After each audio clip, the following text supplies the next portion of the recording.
responded to any calls that VPD felt that it was safe for us to do so. So at this point now, we are responding to a number of fires. There's multiple rubbish fires in the downtown core. There's been a number of car fires. We've been able to extinguish a couple of police car fires that were happening about 15 minutes ago, and it's ongoing. You also mentioned some medical calls. Can you explain that? We've been going to multiple medical calls caused from violence, caused from a couple of falls.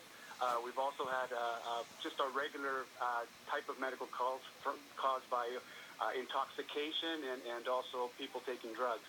And Captain, you mentioned multiple rubbish and car fires. We've seen some of those cars burning awfully close to buildings, the Hudson's Bay, for example. Are any of those buildings either on fire or in danger of catching fire? At this point, I have no major building to report on fire. As I mentioned to you earlier, we are responding to any fire that we feel that the public is in imminent danger. Obviously, if a car is on fire and somebody chooses to jump on top of that car fire and do a dance on that car, that's not our fault. That person's putting themselves at risk. So what we've done is we've basically made a plan of attack with the Vancouver Police. They're directing us to where we can go safely, and it appears there's large areas in the downtown core now where we can actually get to. Okay, and just to wrap up here, Captain, obviously a car on fire, a pretty dangerous thing for somebody to be hanging around by? Very dangerous, and it baffles me. It absolutely baffles me at the size of the crowds that were dancing around a couple of cars on fire. It just shows the ignorance of some people towards something that could really cause a lot of damage. All right, we thank you for your time tonight, Captain Gabe Roeder of Vancouver Fire Department. We're going to new footage now of looters, people climbing buildings, windows smashed in. This is, I'm trying to even figure out what building that is. Looks like an art gallery, at least in art shop. It might be, yeah, that's a cafe.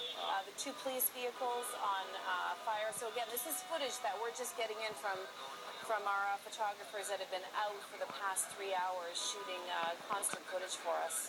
Yeah, those two police cars burning earlier tonight near the post office in downtown Vancouver. Just a couple of the many, many car fires and rubbish fires that we've been seeing burning throughout the city tonight. A couple of other notes to pass your way. Apparently people that were seeing the play Wicked at the Queenie Theatre tonight, that just opened up last night, so night 2, those people have been kept inside the theater. This was a little while ago, but they've been kept in there, and St. Paul's on a kind of lockdown, a code orange there for their staff not to come out onto the streets tonight. All right, so here's the current status of the transit in downtown Vancouver. No bus service operating in downtown Vancouver, none whatsoever.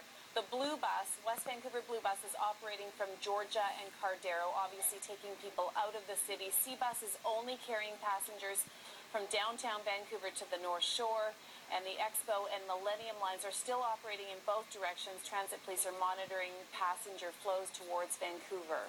We're also hearing that the Canada line is operating in the southbound direction, but northbound passengers only being taken as far as the Olympic Village station. So obviously some major disruptions from a transit perspective tonight.